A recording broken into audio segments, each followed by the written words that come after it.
Kapatid, may long weekend na naman! Naghahanap ka ba ng sulit na kainan? Bago matapos ang buwan, may isi-share akong buffet resto na siguradong magugustuhan mo. Black salmon roll, puchero, twice cooked pork belly, pad thai, and desserts. Ilan lang yan sa specialty dishes na matitikman mo mula sa 5 remarkable chefs ng Kusina Sea Kitchen sa Hilton, Manila. At lahat sila mga babae. Talk about girl power! Female chefs are becoming more popular these days. I believe that gender is not an issue anymore when it comes to the kitchen because females have already proven themselves.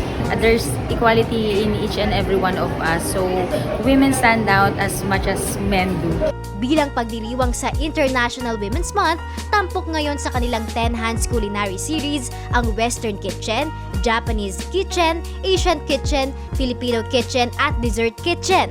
So eat all you can! At dahil isa akong Bicolana, kumuha agad ako ng Bicol Express sa Filipino Station. Hindi kasi ako makahanap ng traditional Bicolani style nito sa Maynila. Though masarap naman itong Bicol Express, hindi siya ganun kaanghang gaya ng nakasanayan kong sinilian sa Bicol. Sa dami ng mga nakahain sa buffet, hindi ko rin nakayanan na matikman lahat. But one thing's for sure, pasado sa panlasang Pinoy ang mga pagkain dahil lahat ito ay made with love. Sabi nga ng female chefs, I cook with passion and love. Meron din naman po talagang maibubuga po ang mga babae pagdating po sa kusina dahil tayo po ay nagluluto from our heart para makakain po ang ating mga pamilya ng masasarap. ramdam na ramdam ko rin yung passion ng female chefs dahil nag-reflect ito sa kanilang mga niluluto. For me kasi yung pagluluto, kung ano yung hilig mo, kung ano yung gusto mo.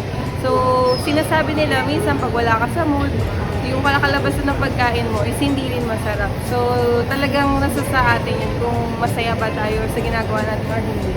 What empowers me is my ability to do what I love even on the toughest times, to be able to produce what I love like the Japanese station sushi. Ang weekend lunch dito ay 2.5 per person habang 2.8 naman kapag weekday at weekend dinner, inclusive of free flow barefoot pink moscato. Ako si Em Solaybar at kita-kits ko ulit tayo mga kapatid sa ating next video. Happy Women's Month!